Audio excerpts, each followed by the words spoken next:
really need an introduction, do you think? Thank you. Not so much. I don't think so Get anymore one, either. Mark? He's, Yeah, okay. he's one of us now. Totally.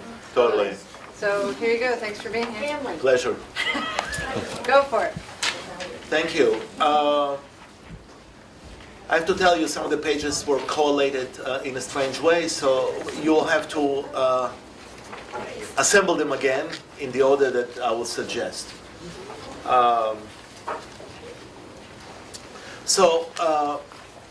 Last week, the session was about God and Judaism.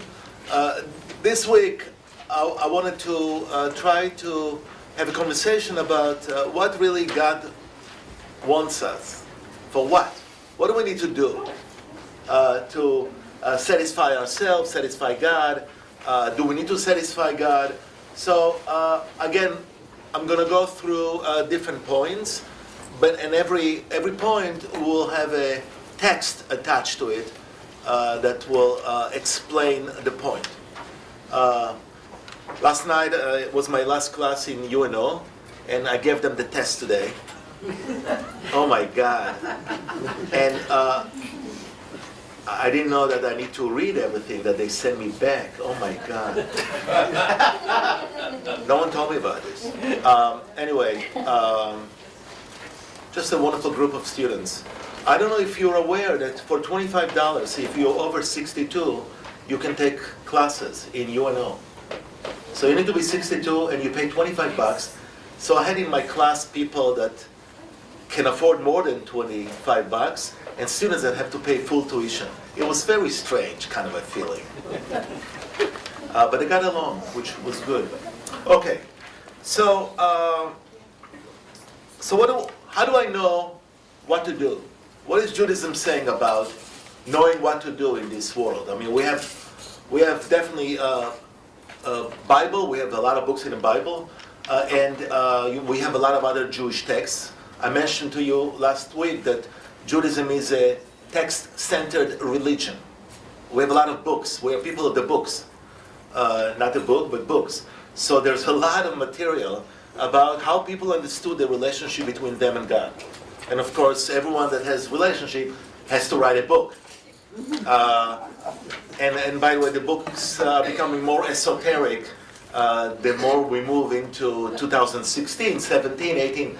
Sometimes you read books that are just published, and what?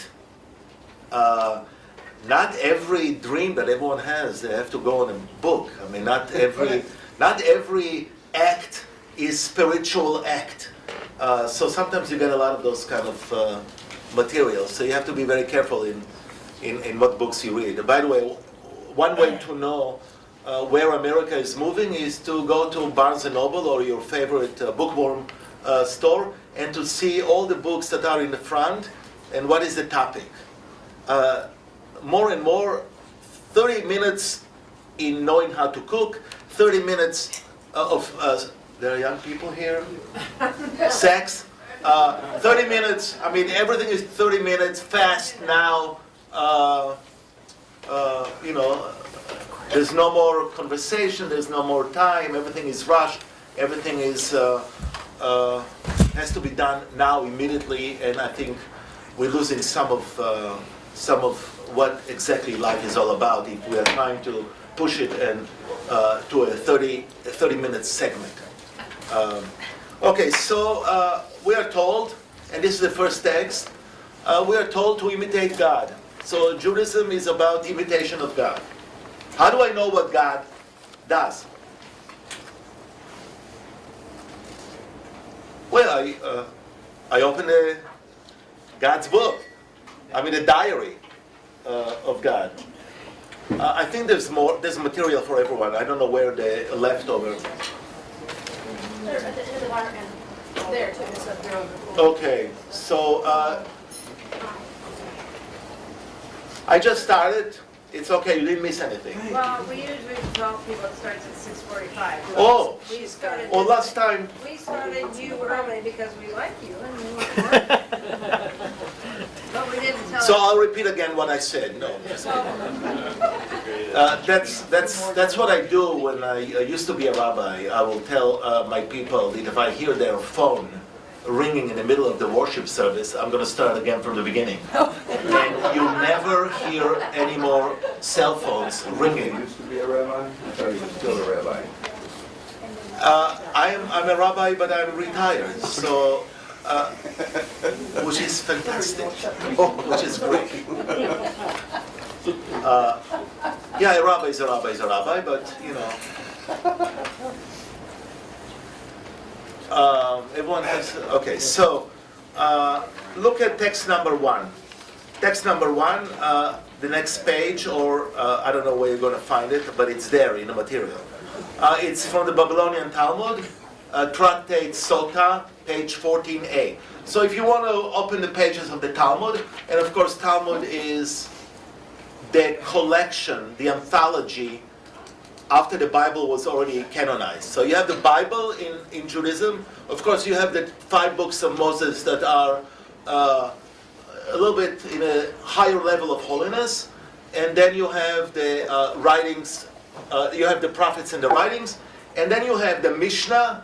This Mishnah was selection commenting on the Bible that all the way to the year 200 CE. CE, everyone knows what CE is? Common era. Common era. Common era. Yeah, so, and then you have the Talmud, which is all the way to the year 600 CE. So those are the quotations that are coming from that literature. So we're talking about 600 years of commenting on the Bible, on the Torah and on the other parts of the Bible. So who would like to read the first one from the Babylonian Talmud to know what we need to do, what God commands of us? You already got used to me. You have to read. You have to do the work here. Who would like to read the first one, number 1? Please, anyone? What is the meaning of the verse, follow none but the Lord your God, Deuteronomy 13:15? Is Continue. it possible for a human being actually to follow the ways of God? So is it possible for human beings to follow God's ways? Yeah. What? Why? Why? Yeah, okay. Yeah. There's an agreement around here? Depends how you define it. Depends how, exactly, depends, what are you talking about? Yeah. Okay, so now comes the unpacking of the verse. Continue. What it means is that we should imitate the attributes of God. Okay, that's a little bit easier now. Attributes of God. None of us wants to be a warrior. None of us wants to go after the 7 nations in the land of Canaan and destroy everyone. There are attributes that appear from the words. We cannot follow God. We can follow the attributes that are connected to God's actions in the Bible. So here are some examples of the attributes. Please continue. As God clothed the naked, as it is written, and the Lord God made for Adam and his wife garments of skin, and God clothed them. So you should clothe the naked. Beautiful. So all of us are familiar with Together. Once upon a time was Together Inc. And we dropped the ink. We did. And so, what is one of the goals of Together Inc.? To clothe the naked. I know God did it. He just did fig leaves. Chances are it was a fig leaf. Because definitely figs, not apples. The apples have very small leaves. I don't think it was easy to cover. So God did it to Adam and Eve. How much more so we need to be responsible to dress the naked. And the naked is the homeless. The naked is the one that doesn't have the means to dress themselves. For example, Hanukkah. How is a Jewish family celebrate Hanukkah today? Instead of, I will say some Jewish families, because not everyone does it, instead of giving gifts to each other, we have 8 days of Hanukkah. By day number 6, we're so tired of the gifts. So what you do is you instead of giving to each other, you go together, or you go to a soup kitchen and you bring the gift that you intended to give to your kids or your family there. That's a way of celebrating in modern time Hanukkah. Hanukkah, like Christmas, is completely commercialized, and so ministers and priests hate Christmas because of this, similar to Rabbi hating Hanukkah, because people can go crazy. But, you know, that's capitalism. Yeah! You can make up for it by buying your pastor a gift.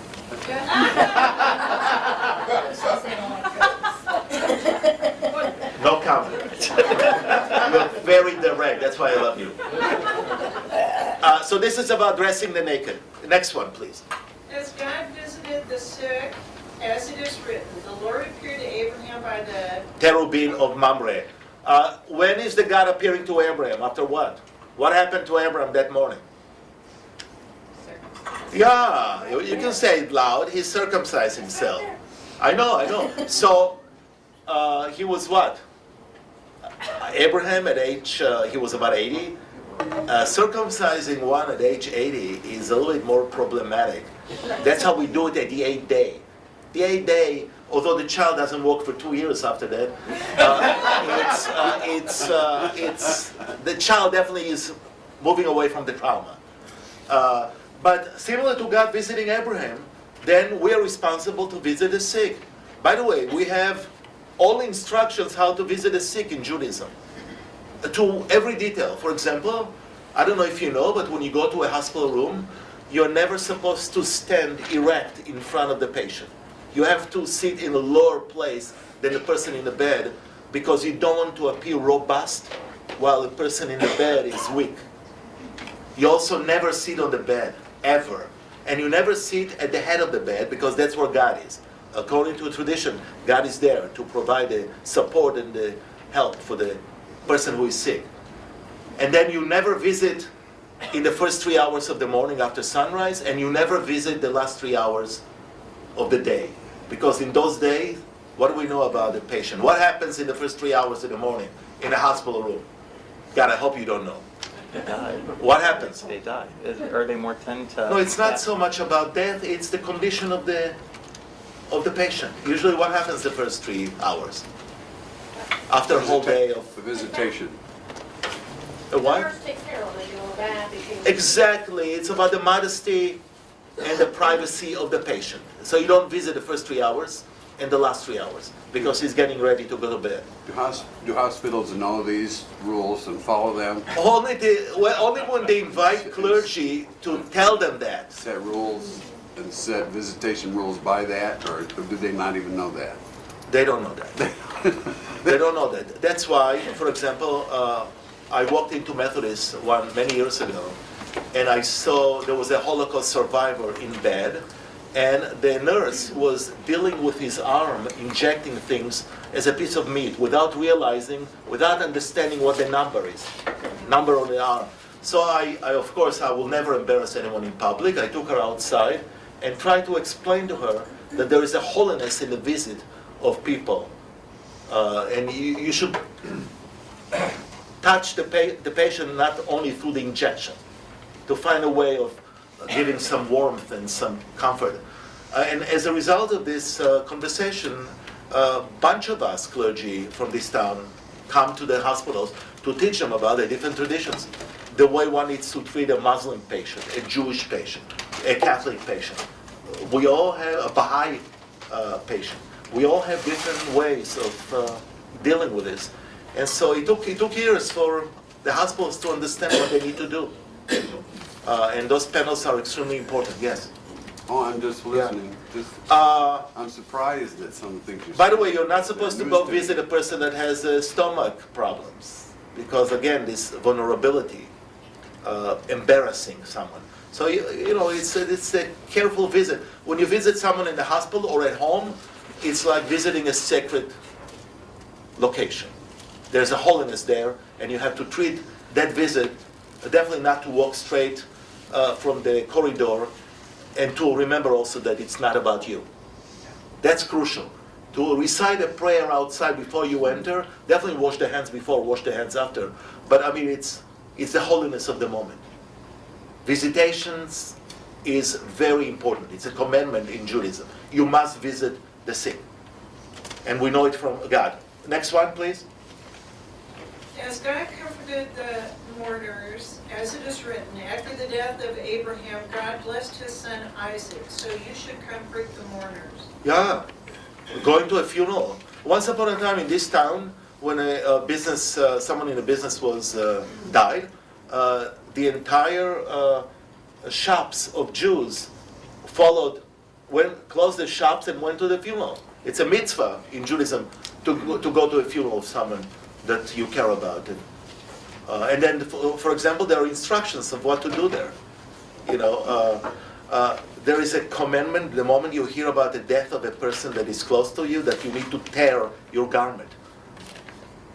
And not at the seam, because it's easy in the seam to cut it. You have to take razor blade or scissors and cut. And then we came to America and we started buying suits that cost $600. And then, so now what you see in Jewish funerals is ribbons. You have a ribbon and you cut the ribbon to parallel the cut in your family, which is powerful. Continue the last one. As God buried the dead, as it is written, he buried him, Moses, in the valley. So also you should bury the dead. Yeah, so it's very clear. The first text, clear. What do? We imitate God. So many places in the Bible where God does things, we should do something similar.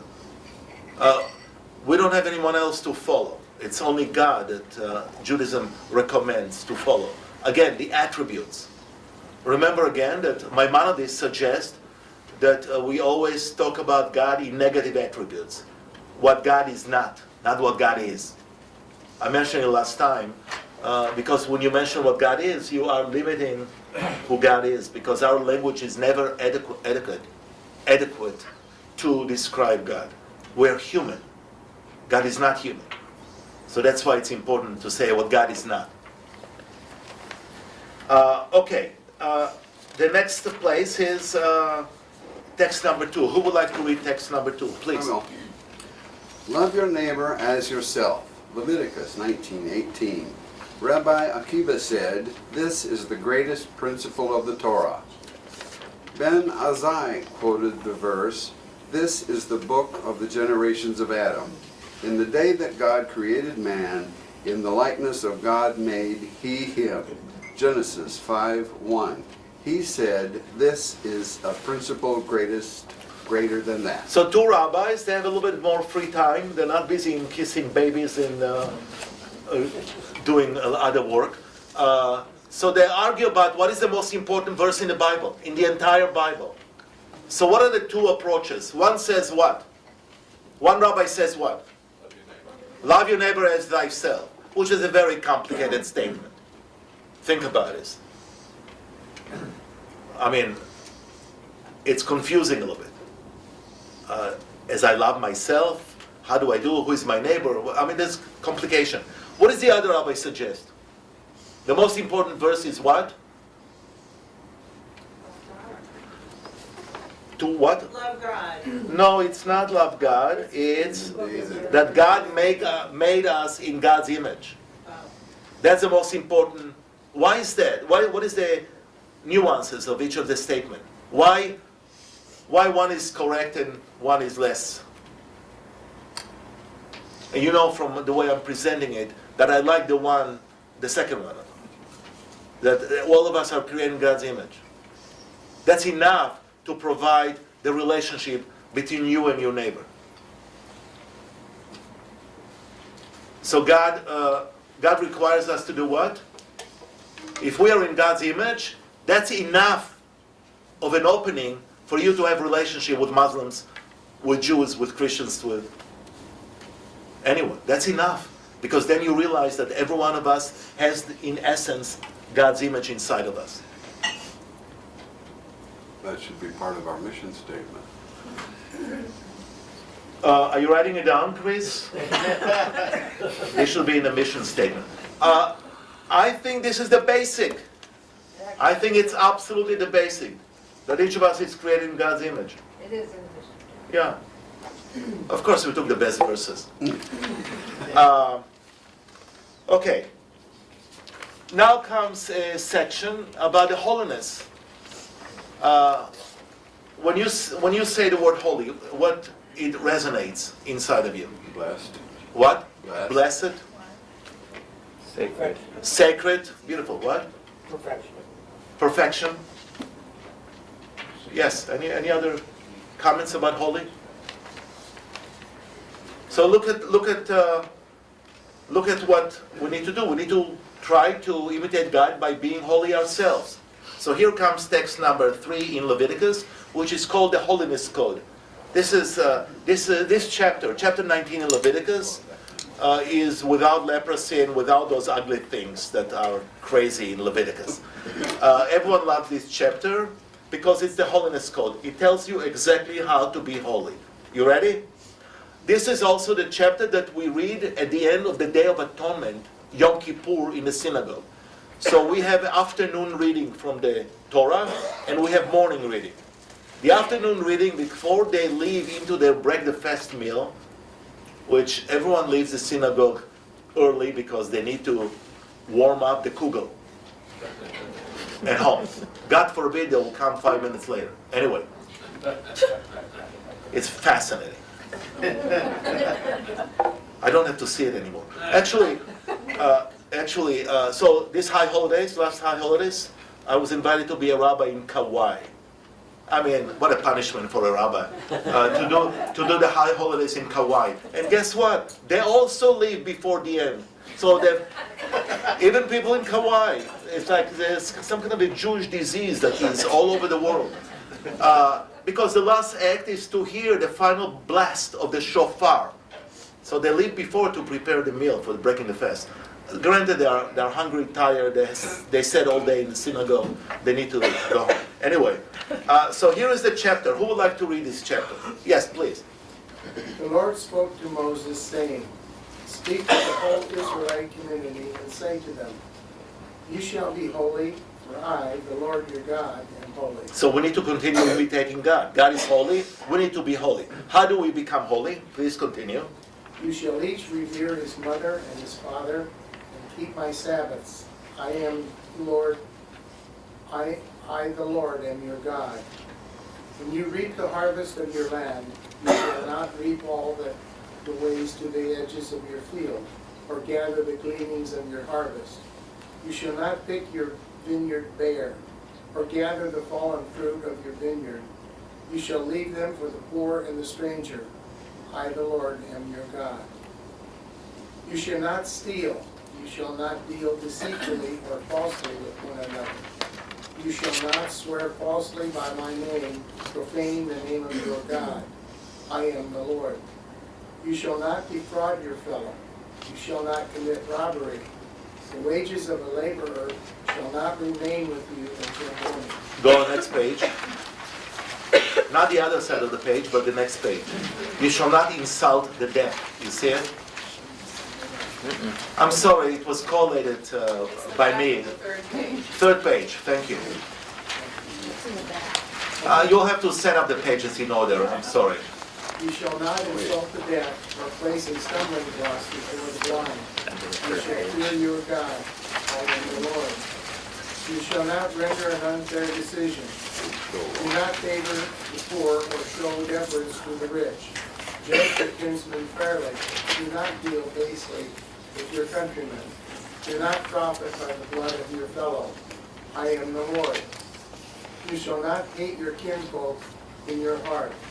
Reprove your kinsmen, but incur no guilt because of them. You shall not take vengeance or bear a grudge against your countrymen. Love your fellow as yourself. I am the Lord. You shall observe my laws. So how are we doing? How many holy people are here in the room? Oh, you guys are so modest. Wow. Speaking about assignment for our life. This is the recipe to become holy. That's why it's so hard. Let me just unpack a few verses here. You shall not insult the deaf or place a stumbling block before the blind. Please don't assume that the Israelites used to put banana peels in front of people. It's not about banana peels. What is it about? How do we put stumbling blocks in front of the blind? We're not talking about blind people. What are we talking about? Having knowledge, knowing what to do, and not sharing it with other people. It's the power piece inside of us. I need to be the first. Instead of building a hill underneath us, we dig a hole underneath someone else. But this is part of what we do. So the blind is not actually blind people. Those are the people that possess less knowledge. So what is our role in this world? You shall not hate your kinsfolk in your heart. Reprove your kinsmen, but incur no guilt because of them. What is the meaning of that? Once upon a time, before air condition, before we had decks, where we used to gather where? On the street. In the front porch. We watched all the kids around, all the neighborhood. We were not afraid of calling Johnny and asking him to come here and telling him, don't behave, I saw this, I'll tell your mother. Are you kidding? Nowadays, if you say, they get a lawyer to accuse you. I mean, there is a problem in our society of sometimes not going to people and telling this is not how you behave. In Judaism, you don't say don't behave. You say what you're doing is not Jewish. But you need to have the courage to do it because we're talking about a community and you build relation. It has to happen in community that loves each other, that care about each other. That one is not really offended if I come to you and say this is not the way to behave. You accept this kind of comment because you know that at the end I love you. So this is important in building the strength of a community. To be able to say to someone, this is not the way to do it. What else is here? Most of us don't have any more fields and corners, but we need to find something parallel. Give me the parallel. If I don't have a farm and I don't reap my harvest and I don't, on the edges of the field, what can I do to substitute this? Give to the food pantry. Or find a way to do the same thing in different ways. Don't use it as an excuse, I don't have a field, so I don't have to give anything. Find a field that you can do it. Don't steal. Basically, this is a little bit larger than the 10 Commandments. The 10 Commandments were not enough. They're actually pathetic.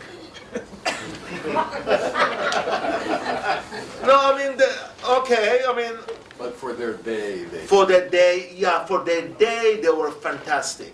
Because they moved from the Hammurabi Code to something that is reasonable and capable of happening. But Judaism definitely was not happy with 10. And we got into trouble because of that, because we have 613. we got more than we want. Although many of them cannot be fulfilled because there's no temple in Jerusalem. After the destruction of the temple, many of the commandments cannot be fulfilled anymore because we don't have the priest anymore. We don't have a king. So those kind of commandments that are about priest and king and sacrifice don't exist anymore. So we have maybe we have about 250 that we have to keep. 10 commandments don't have anything about ecology, nothing about treatment of animals, nothing about responsibility of people toward animals. So you needed to have more commandments just to guide you in the right way. So Leviticus 19 is a core that is there in order to broaden the scope of what is required of us. Those are guidelines. Those are travel tips. How else I will know how to behave if I don't pay attention to my text?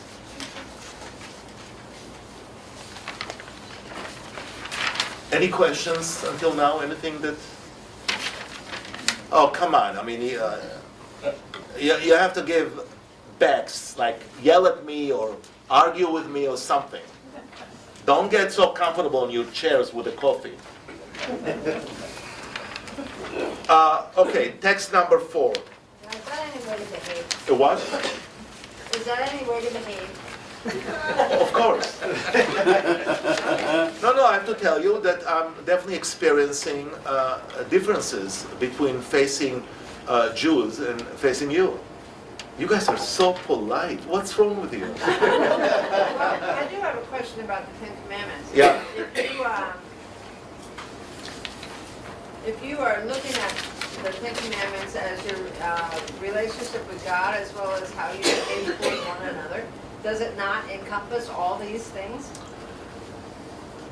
Yeah, but why to leave it to a guessing game when you can have a chance in the book of Leviticus to write down exactly what you need to do? People can read the Ten Commandments and find different meaning for themselves without opening the scope a little bit larger. So the rest of the books in the Bible are actually expanding the Ten Commandments purposefully because it wasn't enough. They discovered that it's not enough. That people did not really follow all this. Not everyone wanted to be holy this way. We actually had a president. We had a president. I'm not referring to president-elect, but we had a president that couldn't keep commandment number 7. Couldn't keep what? I'm sorry. Commandment number 7. And what? Yeah. Okay. So now you guys are so curious about what's number 7. Go home and open a Bible and study. Okay. Another question. Yes. How do you advise a child of abusive parents to reconcile with revere your father? Beautiful, beautiful. So I can tell you, when I was in Baltimore, I was a associate rabbi in Baltimore before I came to Omaha. I had a woman that came to see me with the same question, and I asked, what is the story there? And she said that when she was young, she was a little bit more promiscuous, and the parents tied her tubes, and she cannot give birth now. So, yeah, I think this is a category where you try to suggest, but if it's all ugly and difficult, I definitely haven't said to people that maybe not. Maybe there has to be an apology that comes from the parents about what they did to the child.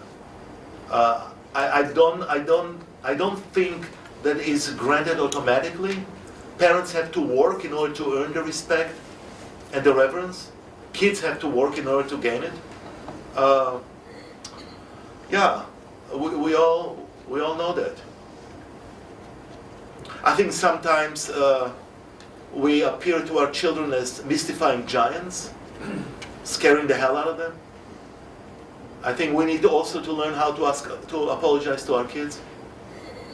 We're not doing it well because we are the grown-up. Are you kidding?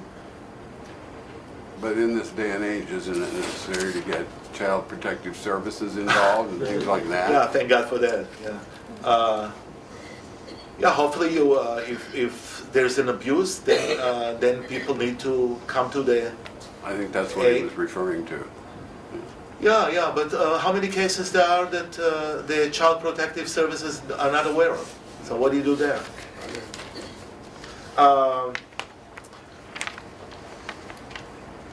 Look at the beautiful text number 4. It's a long one. I'll give you the summary of this. This is the conversation between Abraham, the first Jewish lawyer in the Bible, and God with regard to Sodom and Gomorrah. What's strange about that dialogue between God and Abraham about Sodom and Gomorrah? The negotiation. Beautiful. Negotiation about what? I mean, Abraham doesn't have any relationship to Sodom and Gomorrah. The only person that is related there lives in one of those places, Lot. And he's a nephew of Abraham. But Abraham, which is different than Noah, do you remember what was the mistake of Noah that was not chosen to be the first patriarch? Noah was before Abraham. How come Noah is not selected? Got drunk, What? got drunk and slept with his daughter. I can't hear. Got drunk and slept with his daughter. Shh, there are young people here. Come on. Shem. No, the reason is that Noah never thought about inviting other people to the ark. It was all about him and his family. Abraham, on the other hand, is doing what? He's fighting for people that he never met. Sodom and Gomorrah argue about maybe there are 50 righteous people, maybe there are 40, 30. Nothing like bargaining with God. And then, of course, he ends up in 10. And this is, by the way, where the tradition in Jewish worship service that you have to have, originally was 10 men. Thank God we have liberal Judaism, so women are counted. But you cannot pray in Judaism if you have, in a communal sense, if you don't have 10 men or 10 people. It comes from Abraham arguing with God and stopping in the number 10. Maybe there are 10 righteous people. And guess what? God didn't find even 10, so he destroys Sodom and Gomorrah, which is Las Vegas of our days. So I don't understand that. Why do you have to have 10?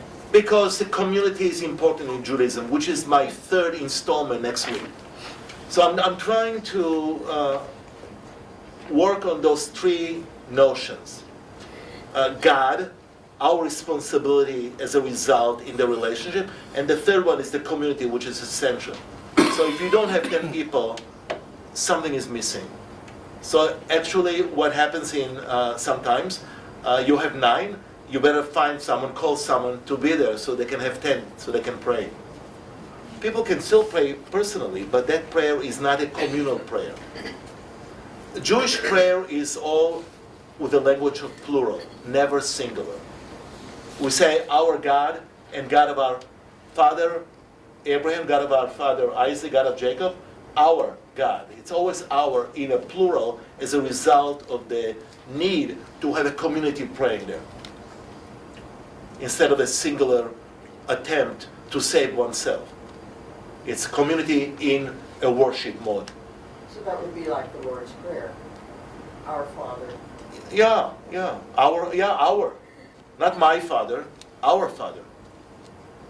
Well, I mean, Jesus learned this from the Jews. Jesus has been so Jewish. It took for some people to discover this a long time. Yeah, I mean, you read some of the parables of Jesus, they're taken from Talmud and Mishnah, parables that were used there, and it's fascinating. He was a nice Jewish kid. His mother was happy. Every Jewish mother is happy with a good Jewish kid. So that's a story about Sodom and Gomorrah. Look at Amos, text number 5, a little bit shorter. Who would like to read 5? Seek good and not evil. The prophet Amos, part of the 12 minor prophets. By the way, they're beautiful. You should open the minor prophets. Every prophet in a minor selection teaches something different. That's why they are collected, all 12 of them. 12 sounds like a familiar number, isn't it? 12? Yeah. Okay. So seek good and not evil. Go on. That you may live, and that the Lord and the God of hosts may truly be with you, as you think, hate evil and love good, and establish justice and truth. Yeah, that's the requirement. So in addition to imitating God, there's imitation here. That's what God is seeking, God of justice. What we need to do, it's important to hate evil and love good. Now I'm going to go to the next one. So this was text number 5. So turn the page and you'll move to text number 6. This issue of justice is very important in Judaism and definitely in this church. The pursuit of justice. Justice shall you pursue. So it's from the prophet, and the question is, why do you have to repeat justice twice? Why is the text saying justice shall you pursue? Is it enough to say one time justice? Anyone has an answer? Emphasizes its importance. or it makes the listener, because it's a repetition, so the person will remember it. So what, excellent. One of the commentary is that you need to do justice in a just way. You need to pursue justice in a just way. That's why justice shall you pursue. Even the pursuit of justice has to be done in a just way. And sometimes we don't see it. We don't see it. So this is a reminder for us that we need to do it in the right way to pursue justice. To be careful about this. Okay, so this is the text from Deuteronomy. Who would like to read this one? Please. You shall appoint magistrates and officials for your tribes in all the settlements that the Lord your God is giving you, and they shall govern the people with due justice. You shall not judge unfairly, you shall show not partiality, you shall not take bribes, for bribes blind the eyes of the discerning and upset the plea of the just. Justice shall you pursue, that you may thrive and occupy the land that the Lord your God is giving you. Yeah, I mean, not a bad idea for lawyers and judges, and I mean, this is good advice about how you have to be organized. So already in the book of Deuteronomy, they knew that this kind of a world can survive only if it's based on justice and making sure that there's no bribes and there's no governor that puts his own money okay, I will leave it there. It was about the death penalty, the retaining versus repealing. So the government put his own money to defeat the retaining, and we lost miserably. Anyway, there'll be another round, and we need to get ready for that next round. And now they're talking about the poison. Nice. You open a newspaper in the morning, and you're reading all the ways that you can kill someone. It's just delicious, isn't it? Okay. I'm sorry for being cynical. No, I'm not sorry. Are you kidding? Okay. What is our responsibility to the world that God gave us? I mean, this is something else that, what God wants us. We are the caretakers. We're the ones that need to take care of this world. So look at the next text number 7. Who would like to read this? This is from Ecclesiastes. Again, this is a delicious book to read. It's a little bit depressing. This is the book that talks about the vanity, the whole world is vanity. But there are some pearls of wisdom in the book of Ecclesiastes that it's fantastic to read. In Judaism, we have a holiday. There are 5 scrolls. So in addition to the Torah scroll, that the 5 books of Moses are written, there are only 5 other books that are prerequisite to be written on scrolls. Ecclesiastes, the book of Esther. So those 5, Job, let's see, what else I'm missing? Job, Ecclesiastes, Esther, what? No, not Nehemiah. Those can be written in the form of a book. I'll remember it. My birthday, I'm going to be 67 in December. I'm a Hanukkah baby. So allow me to forget some stuff. It'll come back. Please, yes. When God created the first man, he led him around all the trees of the Garden of Eden and said to him, "See my works, how beautiful and praiseworthy they are. Everything I have created has been for your sake. Think of this and do not corrupt or destroy my world. For if you corrupt it, there will be no one to set it right after you." Well, by the way, you see from what book it is? It's Ecclesiastes Rabbah. So Ecclesiastes is the book in the Bible, but there are extra material, midrashic material on the book of Ecclesiastes that was assembled by the rabbis. So we have a book in a way that is elaborating on the book of Ecclesiastes. That's why, again, we are the people of the books, lots of them. Words are important for us. Look at the next text number 8. This is from a Hasidic master. This is a different kind of text. Rabbi Nachman of Braslov was a Hasidic master, and he also spent a lot of time teaching. Look what he said about the world. Who would like to read that? Yes, please. The world was created only for the sake of the choice and the choosing one. Man, the master of choice, should say, The whole world has been created only for my sake. Therefore, man shall take care at every time and in every place to redeem the world and fill its want. Yeah, I mean, so what are we doing on this earth? What is our responsibility to the world? Posterity. What? Posterity. Yeah, totally. I mean, this connection between us and earth is definitely profound in the Bible. So definitely one of the responsibility is to keep this Garden of Eden, which we all live in. Yeah, totally. Remember when we were sent away from paradise, it says what? They settle east of Eden. It doesn't say how many miles. It doesn't say it's up in the heaven. That's why, you know, I love when we talk about God and we always look up. Are you kidding? It ruins your neck. God is here. If I know that another human being is created in God's image, God is in that human being. Why do I look there?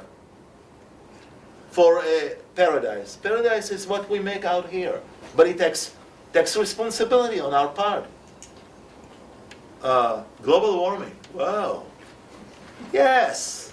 We need to talk about this. We need to talk about the melting of the icebergs. We need to talk about everything else that is happening. God only told us that He will never bring a flood again. But that's all what God promised.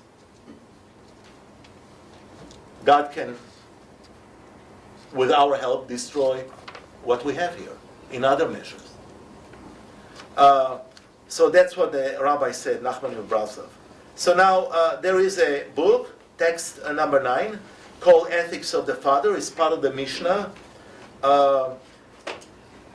Who would like to read that text? Please. Yeah. Yes. Be quick in carrying out a minor commandment, as in the case of a major one, and flee from transgression. For one good deed leads to another good deed, and one transgression leads to another transgression. For the reward for a good deed is another good deed, and the reward for a transgression is another transgression. Yeah, that's how the world is running. One good deed leads to another good deed. And one transgression leads to another transgression. We better know this game. Oh, I'm just tasting this chocolate cake. Whoa. And another piece. I mean, this is very important. By the way, commandment is the translation for a good deed. I think people have difficulty with the word commandment because we don't want to be commanded. Are you kidding? We are living in America. What do you mean commandment? Pray. Go west, young man. You know, don't talk to me about a commander. God telling me what to do. But that's what it's... Good deed is more Boy Scouts religion. Commandment is what is at the core of the Jewish religion. You are commanded. Because those commandments lead to a more meaningful life. What is the difference between a good deed and a commandment? Well, this is the Boy Scout religion. What is a Boy Scout religion? I always need to be on call, and I need to help Mrs. Cohen when she comes out of Baker's with the heavy bags of food and help her go to her car. Beautiful. It's Monday. She's there. I'm there. I stop my car, come out, help her go to her car carrying the heavy bags. This is on Monday.